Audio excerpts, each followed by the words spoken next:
Assalamualaikum warahmatullahi wabarakatuh. Om Swastiastu. Salam sejahtera bagi kita semua. Kali ini saya akan memaparkan tugas LKM 4, yakni menjawab beberapa pertanyaan yang diberikan dengan melihat jurnal-jurnal yang diberikan mengenai materinya, yaitu deteksi COVID-19.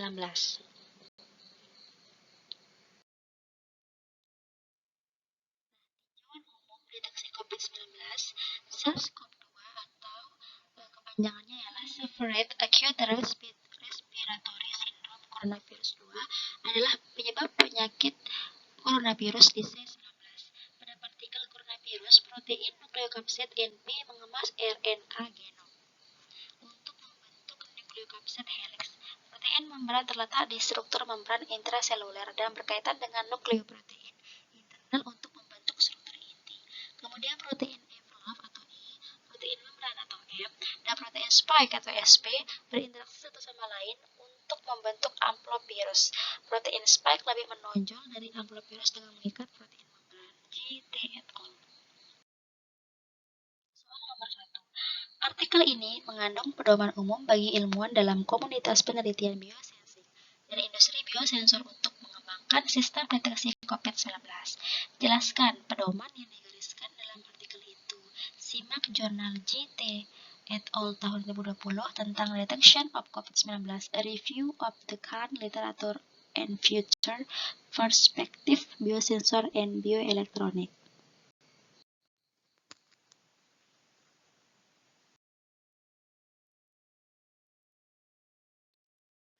Jawaban saya di sini pedoman yang digariskan dalam artikel GT et al. Tahun 2020 pertama ada uji deteksi nukleotida. Uji deteksi nukleotida ini dilakukan dengan teknologi sequencing DNA dan reaksi berantai transkripsi polimerasi terbalik. Teknologi sequencing DNA dapat digunakan untuk mengeksplorasi mutasi baru dan evolusi isolat SARS-CoV-2.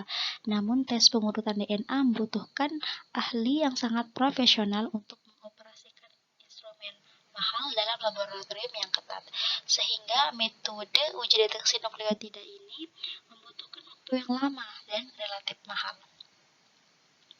Kemudian, uji deteksi nukleotida ini juga disebut RT-PCR, artinya reaksi berantai transkripsi polimerasi terbalik. Reaksi berantai transkripsi polimerasi terbalik ini ada dua. Pertama, metode deteksi nukleotida komersial dan non-komersial atau metode deteksi RNA non-komersial. Faktor-faktor yang mempengaruhi kinerja uji deteksi SARS-CoV-2 RT-PCR ini adalah tingkat positif deteksi RT-PCR RNA terbukti bergantung pada jenis sampel, dengan perbedaan antara cairan lavage bronchoalveolar 93%, biopsi sikat fibrobronkoskop sebanyak 46%, dahak 72%, usap hidung 63%, usapan faring 32%, tinja 29%, dan darah 1%. Menariknya, penggunaan air liur untuk deteksi SARS-CoV-2 ini telah ditemukan lebih banyak, lebih sensitif dan handal, dan dalam pengambilan air liur itu juga lebih mudah dilakukan. Yang kedua, metode deteksi partikel virus SARS-CoV-2. Metode ini menggunakan deteksi langsung SARS-CoV-2 menggunakan immunoassay. Kemudian yang ketiga, metode deteksi antigen NP merupakan strategi yang efektif untuk screening awal pasien yang diduga terinfeksi SARS-CoV-2. Dan yang keempat, metode deteksi antibodi menggunakan antibodi serum dan antibodi anti-NP. Namun, metode-metode tersebut memiliki sensitivitas deteksi rendah, sehingga memerlukan metode terbaru untuk mendeteksi SARS-CoV-2 yang lebih sensitif dan waktu yang lebih sedikit. Sehingga biosensor untuk deteksi SARS-CoV-2 ini Ada 3 metode. Pertama, lateral flow assay atau LVA, kemudian biosensor elektrokimia, dan yang ketiga deteksi asam nukleat berbasis chip. Nah, ketiga metode ini nantinya akan kita bahas satu persatu. Lateral flow assay LVA. Pertama, mudah digunakan, murah, dan mudah diproduksi secara massal. Kedua, menggunakan bahan nanofluoresensi ultra terang dengan masa hidup fluoresensi lebih lama. Ketiga, menggunakan teknik analisis waktu teratasi. Keempat, deteksi berbasis nanopartikel magnetik yang menghasilkan sinyal keluaran magnetik lebih tinggi dan dapat mendeteksi biomarker penyakit dengan sensitivitas yang lebih tinggi.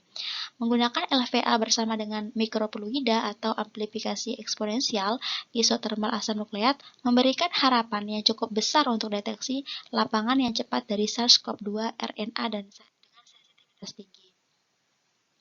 Jenis biosensor lain yang sangat menjanjikan untuk deteksi SARS-CoV-2 ini adalah yang nomor 2, yaitu biosensor elektrokimia.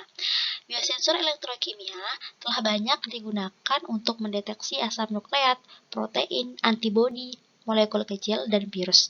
Dalam sensor elektrokimia atau EIS, target dikenali menggunakan antigen antibodi, DNA, RNA, dan peptid nukleat asam atau PNA, hibridisasi atau pengikatan berbasis aptamers, yang masing-masing memiliki selektivitas dan sensitivitas tinggi untuk target deteksi.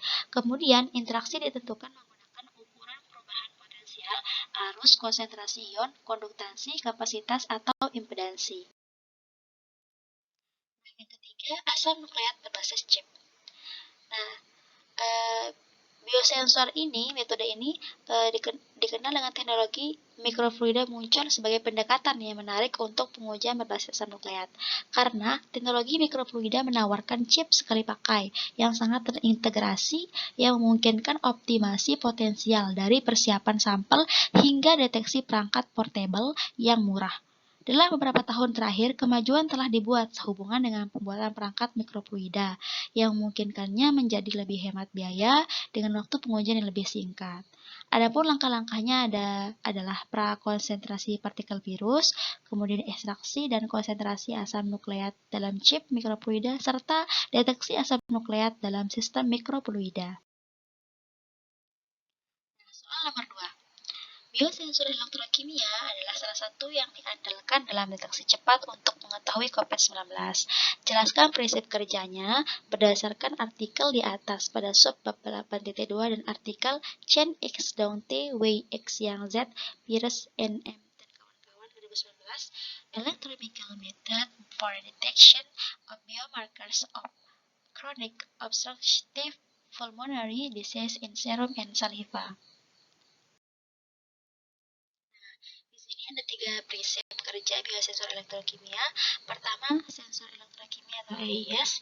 Caranya adalah target dikenali menggunakan reaksi antigen antibodi, DNA RNA atau hibridisasi asam nukleat peptid atau PNA atau pengikatan berbasis aptamers yang masing-masing memiliki selektivitas dan sensitivitas tinggi untuk target deteksi. Kemudian, kedua, interaksi. Ditentukan menggunakan ukuran perubahan potensial, arus, konsentrasi ion, konduktansi, kapasitansi, atau impedansi. Ketiga, sensor impedimetri. Interaksi antara molekul target dan molekul yang ditangkap di elektroda menurunkan flux probe redox ke permukaan elektroda dan meningkatkan impedansi. Sensor ini menunjukkan sensitivitas tinggi untuk mendeteksi antibodi dan antigen virus influenza. Nomor 3. Penyakit coronavirus 2019 atau COVID-19 adalah penyakit menular pada manusia yang baru muncul yang disebabkan oleh sindrom pernapasan akut parah. Coronavirus 2 SARS-CoV-2 sebelumnya disebut 2019 nCoV. Berdasarkan pesatnya peningkatan angka infeksi pada manusia, Organisasi Kesehatan Dunia atau WHO mengklasifikasikan wabah COVID-19 sebagai pandemi. Karena belum ada obat atau vaksin khusus untuk COVID-19 yang tersedia, diagnosis dan penanganan dini sangat penting untuk mengatasi wabah tersebut. Perangkat biosensor berbasis Field Effect Transistor atau FET untuk mendeteksi SARS-CoV-2 dalam sampel klinis terus dikembangkan. Dengan menyimak artikel yang diberikan, jelaskan metode yang telah berhasil membuat biosensor FET yang menjanjikan untuk SARS-CoV-2. Ada jurnal SEO tahun DKK dan tahun 2020 yang berjudul Correction to Rapid Detection of COVID-19 Causative Virus SARS-CoV-2 in Human Nasofaring Swab Specimens Using Field Effect Transistor Based Biosensor atau FET. Nah, jawabannya di mana metode untuk membuat biosensor FET itu pada sebelumnya menjelaskan dulu prinsip kerja FET. Prinsip kerja FET imunosensor adalah dengan mengontrol arus yang mengalir antara drain dan terminal sumber dengan tegangan pada terminal gerbang. Sensor FET berbasis grafen dan karbon nanotube menunjukkan aktivitas elektron katalitik yang sangat baik untuk deteksi sensitivitas tinggi. Fabrikasi terukur dan mudah dari FET oksida grafen tereduksi RGO FETs. Saluran RGO dibentuk oleh reduksi lembaran nano oksida grafen yang terhubung dengan proses perakitan sendiri.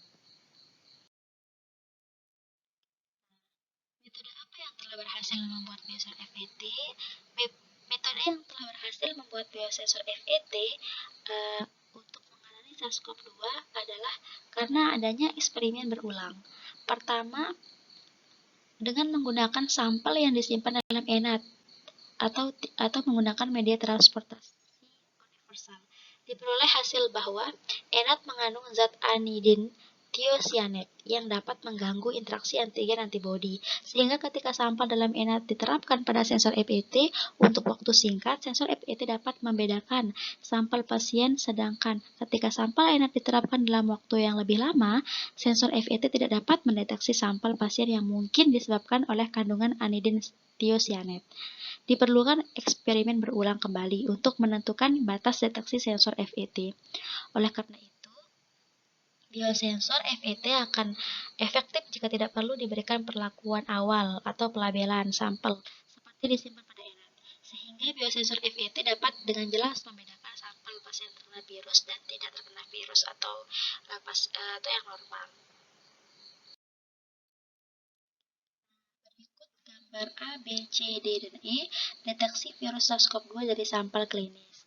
Gambar A, diagram skema untuk sensor transistor efek medan FET COVID-19 untuk mendeteksi virus SARS-CoV-19 dari pasien COVID-19. Gambar B dan C ini perbandingan respon sinyal antara pasien yang terinfeksi virus COVID-19 dan yang normal.